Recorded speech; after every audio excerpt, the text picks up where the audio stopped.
NEET 2024 aspirant, क्या आप भी अभी ड्रॉपर हो यानी ड्रॉप लिया है और आप सोच रहे हो कि यार जून जुलाई अगस्त चला गया, अब तो नीट में 9 महीने बचे, बाबू भैया मेरा क्या होगा। या अगर आप क्लास 12 के स्टूडेंट हो तो आप पर तो डबल लोड आने वाला है, क्योंकि आपकी हाफ ईयरली आने वाली है, आपकी प्री बोर्ड्स आ जाएंगी, आपके प्रैक्टिकल्स आ जाएंगे, बोर्ड एग्जाम्स आ जाएगी एंड फिर नीट आ जाएगी। तो क्या आपके मन में ये डाउट है कि अगले 9 महीने में मैं नीट कैसे क्लियर करूंगा? तो यार आज का वीडियो ना आप लोगों के लिए, भले ही इसको 1.5x की स्पीड पर देखना, लेकिन इस वीडियो को पूरा देखना, क्योंकि आज के वीडियो में मैं कोई स्ट्रेटेजी नहीं बनाऊंगा, बल्कि कुछ ऐसे वैलिड पॉइंट्स, कुछ साइकोलॉजिकल फैक्ट्स आपके साथ डिस्कस करूंगा जो हर एक स्टूडेंट के साथ में, हर एक टीचर के साथ में, हर एक इंसान के साथ में होते हैं। और अगर थोड़ा सा उस पर वर्क कर लिया जाए ना, तो आप देखोगे कि आपके अंदर एकदम ड्रास्टिक चेंज आ गया है और आपका जो स्कोर है वो धीरे धीरे बढ़ना शुरू हो जाएगा। और 9 महीने बायोलॉजी के स्टूडेंट तो एक नया बेबी जन्म ले लेता है, तो क्या हम लोग हमारी नीट क्लियर नहीं कर सकते? बिल्कुल क्लियर कर सकते हैं। वीडियो को स्टार्ट करने से पहले एक रिक्वेस्ट करूंगा, सबसे पहले तो मुझे मेरे इंस्टाग्राम पे फॉलो कर लो एंड एक स्टोरी लगाकर मुझे स्टोरी के अंदर टैग करके बताओ कि सर मेरे भी 3 महीने वेस्ट हो गए, लेकिन आज से मैं पढ़ना शुरू करूंगा, मैं नीट फोड़ना शुरू करूंगा। और कमेंट सेक्शन में भी आपको इस वीडियो के यही लिखकर मुझे बताना है कि सर मेरे भी 3 महीने वेस्ट हो चुके हैं, लेकिन अब मैं नीट की तैयारी आपके बताए हुए पॉइंट्स के साथ में शुरू करूंगा और 9 महीने बाद मैं फोड़ दूंगा। तो हैशटैग फोड़ दूंगा तो सबको लिखना है। तो चलो वीडियो को शुरू करते हैं, लेट्स गेट स्टार्टेड।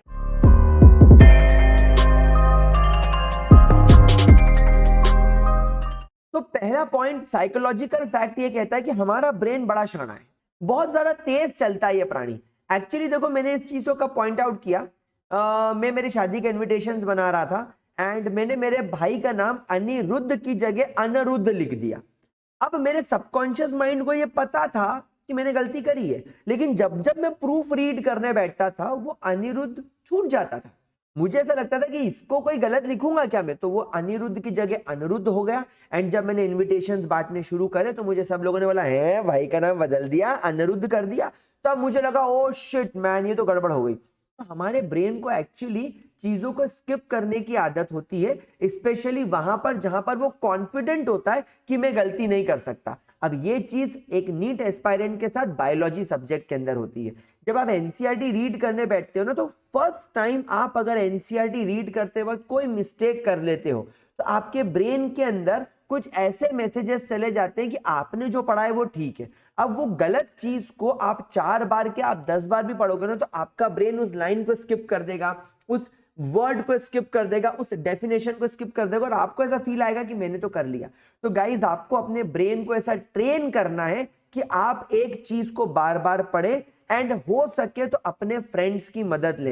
यानी एक ना एक बार आप लोगों को जब कभी भी एनसीईआरटी पढ़ रहे हो, जब कभी भी किसी टेस्ट के लिए प्रिपेयर कर रहे हो, कोई क्वेश्चन सॉल्व कर रहे हो, तो थोड़ा सा ग्रुप में बैठ के करो, थोड़ा सा 3-4 लोगों को लेकर साथ में करो, ताकि कहीं पर आप कोई माइनर से मिस्टेक करे जो आपका ब्रेन स्किप कर रहा है तो आपको किसी और की मदद से पता चल जाए। ये चीज आप लोग अपनी YouTube पर 1 शॉट वीडियोस देखकर या अपने टीचर के लेक्चर्स लेकर या अपने टीचर के या अपने दोस्तों के या किसी टॉपर के नोट्स लेकर भी कर सकते हो, क्योंकि आप एक पर्टिकुलर बुक में एक पर्टिकुलर लाइन को गलत पढ़ रहे हो, लेकिन जब आप नोट्स पढ़ोगे या जब आपका टीचर आपको पढ़ाएगा तो वो चीज एकदम नहीं लगेगी आपको और आप उसको करेक्ट कर लोगे, रेक्टिफाई कर लोगे।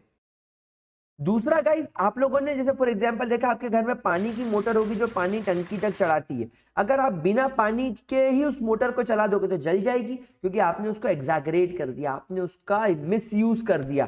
वैसे हमारे ब्रेन के साथ भी होता है। हम लोग क्या करते हैं, हम लोग हमारे ब्रेन को है ना, आजकल बहुत सारे स्ट्रेटेजी वाले लोगों को देखकर एक गाइडलाइन देना शुरू कर देते हैं कि मैं मंगलवार शाम तक ऑप्टिक्स चैप्टर कंप्लीट कर लूंगा। अब आपका ब्रेन तो हड़बड़ी में आ गया, पैनिक मोड में आ गया कि इसने तो टाइम टेबल बना लिया तो मेरे को तो ऑप्टिक्स खत्म करना है। तो आप कुछ भी अंड शंड पढ़ के ऑप्टिक्स कंप्लीट करने की कोशिश करोगे, आप उसके अंदर क्वेश्चन सॉल्व नहीं करोगे, करोगे तो थोड़े बहुत करोगे। अगर आप कोई चीज को ठीक से लाइन बाय लाइन पढ़नी है तो वो आप मिस कर दोगे, आप केवल फॉर्मूला देखकर उस पर क्वेश्चन लगाने लग जाओगे। ऐसा क्यों? हमें कॉन्सेप्ट बिल्ड करना है, तो हम लोगों को पर्टिकुलर डेडलाइंस ना देते हुए हमें अपने आप को ऐसा स्ट्रेटेजाइज करना है कि हम लोग ये कहेंगे कि मुझे ऑप्टिक्स चैप्टर कंप्लीट करना है विद इन 5 डेज या 6 डेज, कोई टेंशन नहीं है। तो ऐसी कंडीशन में आप थोड़ा सा पैनिक कम करोगे, कंफर्टेबल ज्यादा फील करोगे और बहुत इजीली आप चैप्टर को कंप्लीट करोगे विद प्रॉपर कॉन्सेप्ट्स, यानी आप उसके अंदर कोई गलतियां नहीं करोगे, डिटेल में बैठकर क्वेश्चन सॉल्व करोगे, 40 50 100 क्वेश्चंस लगाओगे, उसका मॉक टेस्ट दोगे, तब जाकर आपका वो चैप्टर 100% कंप्लीट होगा। तो क्यों हड़बड़ी करना है, शांति से पढ़ो। आपके एग्जाम में 9 महीने हैं, आप लोगों को तकरीबन 7 महीने के अंदर अंदर सिलेबस कंप्लीट करना है और वो होता है, लेकिन आपको पेशेंस के साथ काम करना पड़ेगा। पॉइंट नंबर 3, हमेशा एक बात ध्यान रखना कि मल्टीपल रिसोर्सेस के लिए मत जाना। एनसीईआरटी फॉलो कर रहे हो तो उसको लेकर पूरी 100% रीड करो, उसको पूरी सॉल्व करो, एनसीईआरटी एग्जाम्पलर सॉल्व करो, अपने खुद के हाथ से शॉर्ट नोट्स बनाओ, अपने खुद के हाथ से ट्रिक्स बनाओ। आप जो लेक्चर या जो भी इंस्टीट्यूट पे जा रहे हो, ऑनलाइन पढ़ रहे हो, यूट्यूब से पढ़ रहे हो, अपने खुद के टीचर को देखकर नोट्स बनाओ। एंड गाइस, कभी भी किसी रेफरेंस बुक का इस्तेमाल मत करना एनसीईआरटी को रिप्लेस करने के लिए। कुछ लोग क्या बोलते हैं, मैं एनसीईआरटी क्यों पढ़ूं, मैं तो एक काम करता हूं, रिफ्रेशर ले आता हूं और उससे पढ़ लेता हूं लाइन बाय लाइन। नहीं, कोई भी चीज एनसीईआरटी को रिप्लेस नहीं कर सकती, आपके नोट्स को रिप्लेस नहीं कर सकती। तो फॉर थ्योरी अपने शॉर्ट नोट्स, अपने लेक्चर नोट्स, अपनी एनसीईआरटी पर ही रिलाई करो। आप लोगों को रिफ्रेशर्स या कोई भी टाइप की बुक जब कभी भी इस्तेमाल करनी हो तो वो या तो पीवाईक्यूज के लिए होनी चाहिए, मॉक टेस्ट के लिए होनी चाहिए, या क्वेश्चन प्रैक्टिस के लिए होने चाहिए, थ्योरी के लिए नहीं।